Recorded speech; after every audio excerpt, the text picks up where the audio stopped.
So what is social innovation? Well, as you can see, it's a broad topic that crosses a lot of components of life around the globe.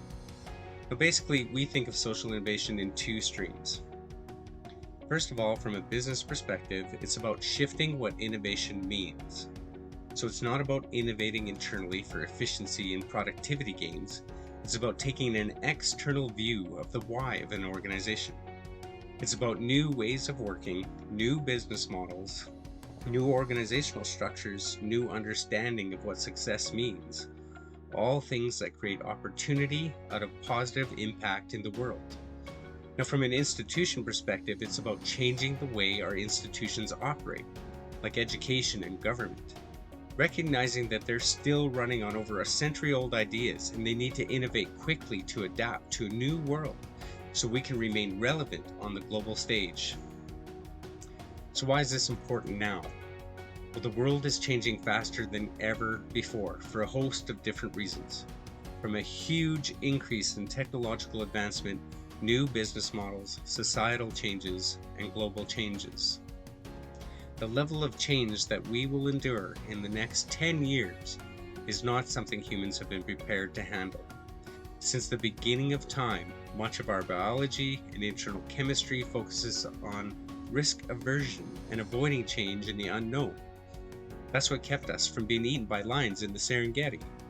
Now, it's expected that we are going to experience more change in the next 10 years than our parents experienced in their entire lifetime. This level of change puts tremendous strain on our current businesses, our institutions, and even our governments because, like I said, they're running on century-old thinking. We need to drive relentlessly forward with innovation to imagine new futures. So we're now in what's being called the fourth industrial revolution. Now, the name doesn't really make sense, as this revolution isn't so much about the industrial revolution, but a human/technology hybrid revolution. The last three industrial revolutions consisted of one or two significant advances in technology or business models.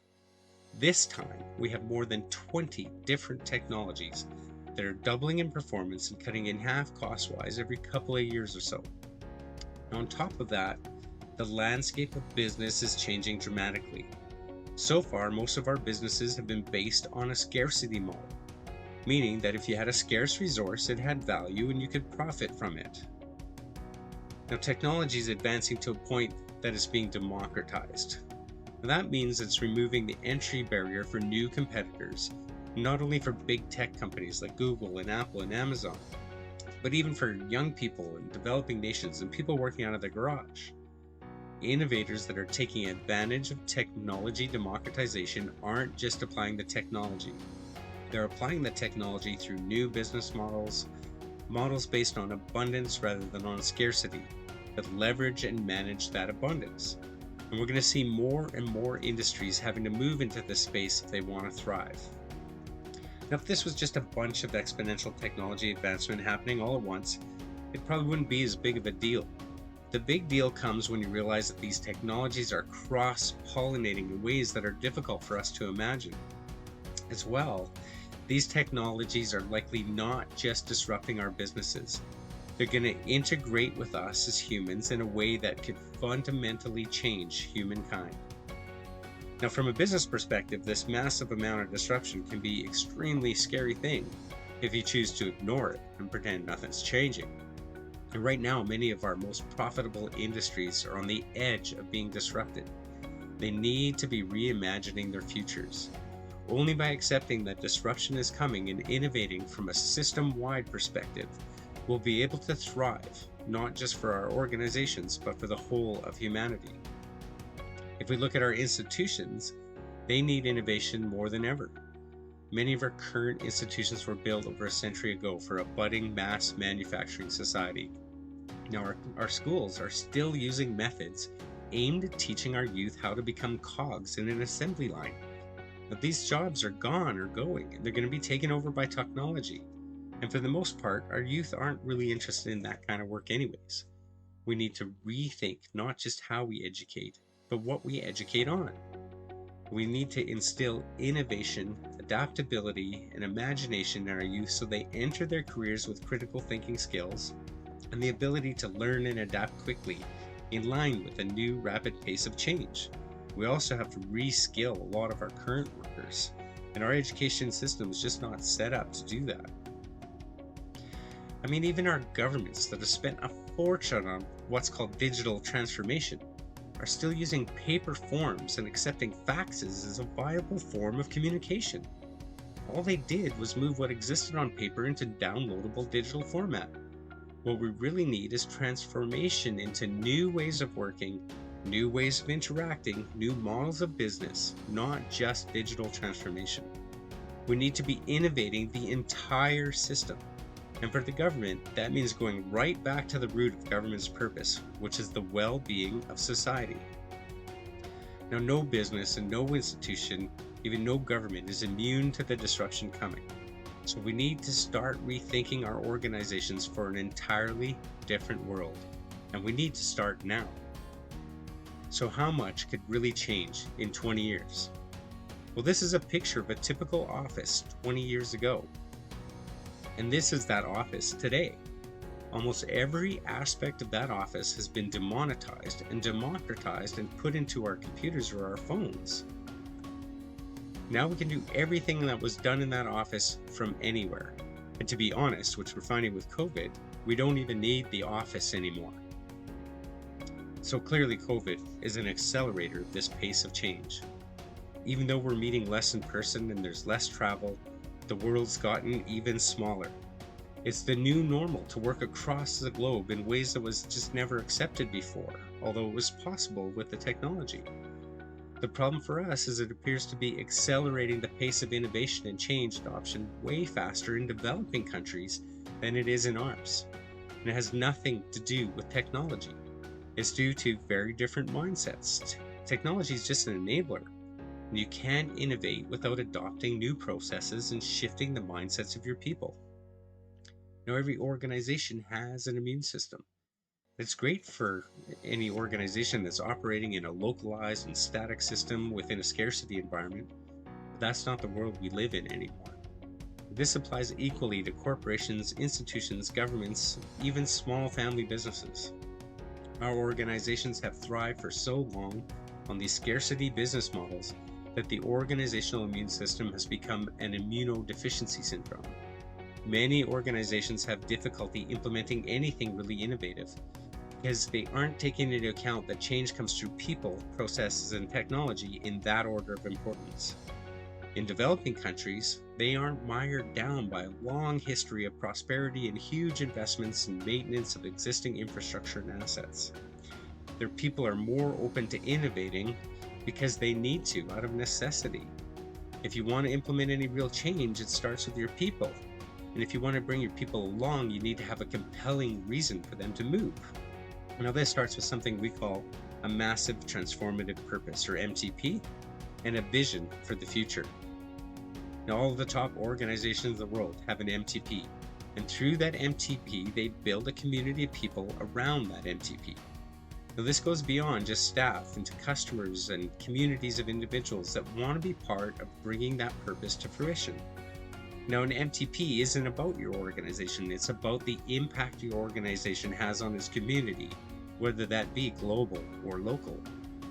So if you start with purpose, and that's not a marketing slogan, but a real compelling purpose for your organization, you will enable the adoption of modern methodologies, modern business models, and exponential technologies. Now, for example, our MTP at Exo Execute and Sci-Fi Hive is imagining and realizing new futures together. And because transformation and innovation is our bread and butter, when COVID hit, we were able to adapt and pivot quickly. Now, this didn't change our purpose, but it did allow us to expand our purpose from local to global in scale. And we were able to convert our in-person methodology to an online methodology overnight and provide an engagement at a global conference right at the beginning of the pandemic. Now, not only were we able to move our processes online, but the resulting experience is 10 times better than the in-person experience was. Now, since April, we've ran our program with people from over 50 countries. We brought people together to reimagine everything from education to long-term care, to data monetization, even to the future of work itself. Now, no longer is innovation something that's available only to large corporations, governments, and developed nations. Any organization has the capability to innovate for good and have real impact in their community or even globally. If we're to continue to thrive, we need to rethink our entire innovation ecosystem. We need to make innovation, systems thinking, and reimagining core to every industry, every business, every institution, every employee, and every child. Our century-old models need to be reimagined because that's not the world we live in anymore. We need to accept that technology will bring abundance to the world, whether we want it to or not. So if we look at renewable energy, the International Energy Agency is saying the cost per megawatt to build solar plants is below the cost of fossil fuels worldwide as of October this year. This will create an abundance of clean energy, and it will be through models that make the current systems obsolete. For example, in my house, in 2018, I got a quote for solar, and it was almost $70,000 for the system, and it only meets 70% of my energy needs. And on top of that, there really weren't any financing options or incentives available in my area.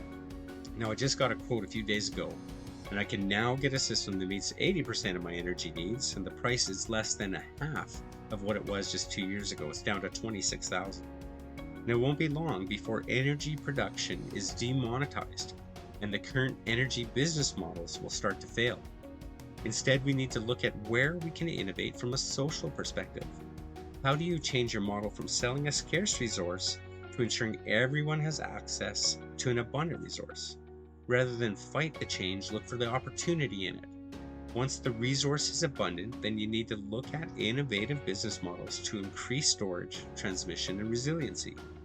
And we're seeing the same abundance possibilities occurring in our institutions like education, in the transportation industry, in food production, in manufacturing, really in every industry. Now, business will shift from producing a scarce resource to getting the resource to where it needs to be as easily and efficiently as possible. So why is it important for Canada to start thinking of innovation from a social innovation perspective? Only by looking forward with new methodologies and innovative ways of thinking can we truly transform. Now, here's a great quote from Marshall Goldsmith that applies to us right now. What got us here won't get us there, or won't get us to where we need to be able to thrive in this new world. We can't get to the future state we want unless we're willing to let go of what got us here and imagine new possibilities. And if we don't, we're in for a significant shift in the globe. Now, earlier I spoke about sci-fi hype process. Now, since going online at the beginning of COVID, we've had the opportunity to run several global sessions. Like in one case, we had over 18 different countries in one session. And what we learned is important for Canada to know. Many institutions and industries in developed areas of the world are accepting change far faster than we are. And because of democratization of technology and their lack of legacy biases, they are focused on social innovation, really out of necessity to make life better for themselves. And they're going to leapfrog us in coming up with new and innovative ways to tap into the abundance coming. If we want to remain competitive in this new world, we need to start now. We need to rethink what innovation means and take a more global perspective on our purpose in the future of this world. We need to accept that the world is changing and we have to change with it. Now, we have the talent and the resources. We just need to be willing to accept the challenge.